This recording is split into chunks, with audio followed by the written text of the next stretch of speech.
Hey everybody, it's John, owner of the Simplest Biz, about the pallet business. And we're going to cover two very important topics today. I get questions about these two items. Let's tell you what the questions are. John, will this work in my town or city? Will this work in Baton Rouge? Will this work in Pittsburgh? Will this work in Pell City, Alabama? Will this work in, Murfreesboro, Tennessee? Will this work in Canada? Will this work in Hawaii? Well, it doesn't matter. So that's the first question we're going to cover. All right. And then the second question is do you have students already in my town or city?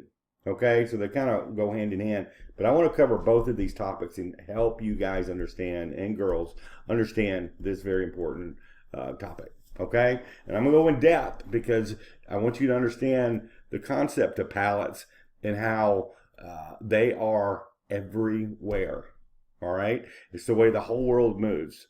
All right. So the question number one, will it work in Baton Rouge, Louisiana? Will it work in Dothan, Alabama? Will it work in Tipton, Georgia? Right. Uh, Here's the thing. The desk I'm looking at, the screen, the desk here, the screen, the wallboard, the door behind me, the molding around the door, the rug, the little materials that this sign was made out of, the ceiling, the tiles on the roof, everything at some point in time is on a pallet, whether it be the finished product or the materials that build that product. Sometimes the materials are sent, the raw materials are sent on a pallet, something's created, and then whatever's shipped out is sent out on a pallet as well, right? Maybe a different size pallet or in a crate or a drum or a wire spool or whatever. The whole world is moved on this. So is there commerce in Baton Rouge? Yes, there is. Is there commerce in Tifton, Georgia? Absolutely. So every truck going in that city, out of that city, around that city, across that city, to the city next door, out of the country even, those products inside that truck are on pallets. So it is a massive niche, and you have to understand that it works. This business model can work just about anywhere. Let's just discuss where you'd have difficulty. That would be in a town or city. Let's say you're in the middle of Omaha, and there's nothing within a 200-mile stretch of you. Okay? Even in those circumstances, there's not a lot of business to be had inside your town there, right? But we also have a brokering aspect to this business where you're not restricted to that little town inside of Omaha. The brokering aspect, you set deals up in other cities in all across Omaha, right? To where, or Utah or whatever. Where you have wide open spaces and things are really spread out. Well, you can set brokering deals up in the largest city in your state if things are spread out and you're disjointed from larger cities. Okay? Now let's say you're in Clanton, Alabama, which is halfway between, here's Birmingham, here's Montgomery, and Clanton's right in the middle. Well, Clanton's a smaller town. So I want you to apply this example to anywhere USA.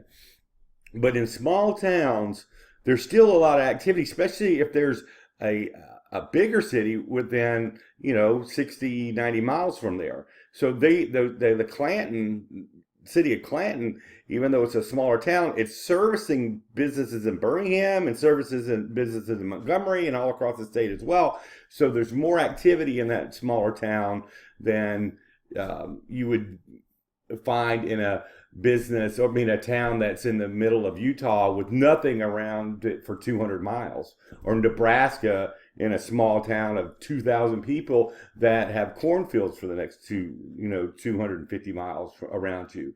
In those circumstances, in those smaller towns, you would lean toward the brokering aspect of this course. But smaller towns with cities in conjunction and in proximity to it, there's a lot more activity than you are aware of. And the other aspect of this is it doesn't take a lot. Like in Birmingham, I have several students in Birmingham. I can't do it all. And I've mentioned this in other videos. I can't fathom to do it all. There's thousands upon thousands of businesses to deal with, but I only need a handful. Why is that? Because if I sell pallets to a company, right, and they're ordering 150 pallets a week, well, guess what? Not only do I sell them pallets, they also need lightly used corrugated boxes to go on those pallets, that they've paid me a cheaper price for than having to buy them brand new. Or maybe they don't need boxes, but they need crates. So now they need pallets and crates. Or they need pallets and 55-gallon drums, right? Or pallets and they need handyman work, and you're a handyman, and you can do handyman work with them as well. Tether yourself to them in multiple different ways, as an example. I'm tethered to my businesses in several different aspects, even outside of the pallet business, right? So you become indispensable, right? So now with each account, you have 2 or 3 revenue streams coming into play, right? And they guess what? They put those boxes and 55-gallon drums and wire spools or whatever the case may be on top of the pallet. And they're selling multitudes of those pallets out on multitudes of trucks on a daily basis. Well, that means 2 of your items are going out the door, every hour of the day. So they run out of those spools, they run out of those boxes, they run out of those crates or whatever the case may be, in addition to the pallet.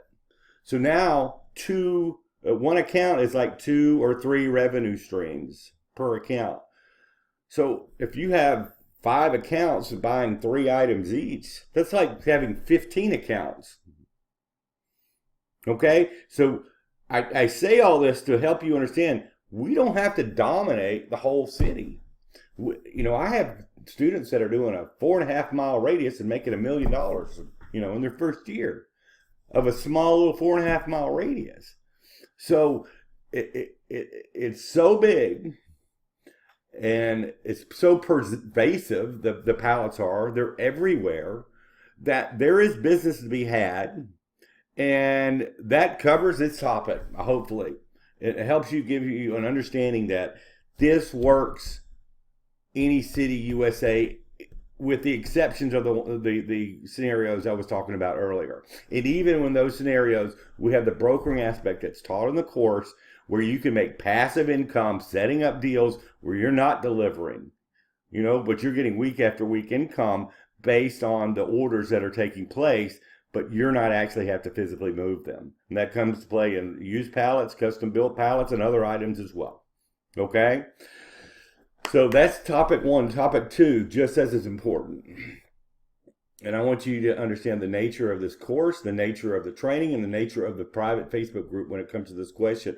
Are there other students? How many students do you have in Sacramento, California? How many students do you have in Tacoma, Washington? How many students do you have in Columbus, Georgia? How many students do you have? Go on and on, right?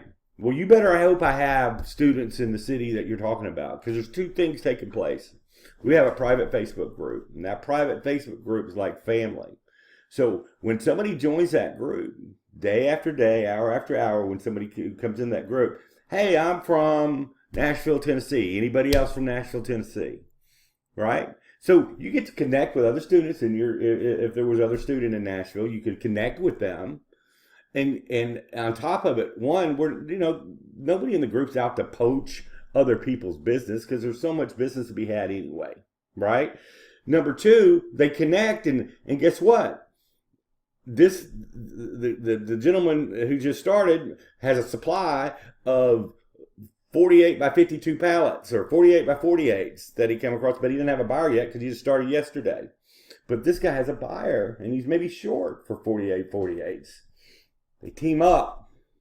They help. The students within the group help each other out. You have this, I have this. You scratch my back, I scratch your back. They make deals together. Okay? And some of them have gone into business permanently together because of it. So you better hope you have a student by you, because guess what? You got another person who knows how to run this business and thinks the same way you do, sees the same things that you see. knows how to solve the problems the same way you do, and you can actually help each other out and without stepping on each other's toes. I have several students in Birmingham where I live, and some of you already know this, but guess what? I can't do it all. I couldn't fathom to do all the businesses and I only live in the city of Birmingham's 222,000 people. But there's plenty of municipalities around Birmingham that are 5,000, 10,000, 15,000, where you could just pick one of those and have a multitude of accounts inside one of the municipalities surrounding Birmingham or 50 miles away, So those are the two questions I get over and over again. Well, is it saturated? It's not saturated. There's 2.5 billion pallets going to be in circulation in 2021. Look it up. There's 2 billion right now, right? There is enough business for everybody. There's enough movement of product in this country, especially with the internet and the way people are ordering things online now, not just Amazon, everything is being moved. Even the raw materials it takes to make this stuff that is being made and shipped even on Amazon and all the other companies. But businesses themselves are also ordering online now. So you have a swarm of activity going as far as the amount of product, the amount of commerce that's taking place, the amount of shipping that's taking place on a national level. So will this work in Sweden? Well, do they move stuff in Sweden on pallets? Yes, they do. Does this work in India? Yes, they move stuff on pallets in India. Colombia? Well, it doesn't matter. This is a worldwide product that moves everything on the planet. And when I talk about everything, at some point in time in the life cycle, this cup or the materials that made this cup was on a pallet or on a 55-gallon drum. The plastic that this generated was probably in some 55-gallon drum as oil at one point. That was on a pallet. And this tape, I could go on and on. Anything you see around you, at some point in its life cycle, either the product itself was on the pallet, in boxes and boxes of these tape containers, or the raw materials that produced it, or both. Okay? So I wanted to cover these two questions. This is very important. It will work in your town or city unless you're out in the middle of nowhere and you have no commerce going on. Okay? And even though, like I said, even in those cases, we have solutions to make passive income without having to actually work in your town and city. All right? Thank you for joining me on this video. I hope this answers a common question that I get. Okay? And again, thumbs up if this helps. Please subscribe and share this video if you need to with someone else. And there's links below on two things. If you make an appointment, there's a link below. If you need to make an appointment, if you want more information, there's a link where you can opt in and get some emails with some additional information. 3, if you've done your due diligence and I just answered your last question, there's a link to purchase the course underneath the video here as well. All right, but keep doing your due diligence if this is the first video you've ever seen. All right, about the pallet business and how it works. No employees, no inventory to keep on hand, get your product for free, recurring revenue, no warehouse, no workman comp, simple, straightforward, point A to point B type stuff, okay, that I want to teach you the right way of doing and duplicating in your city. Have a good day. Thanks again.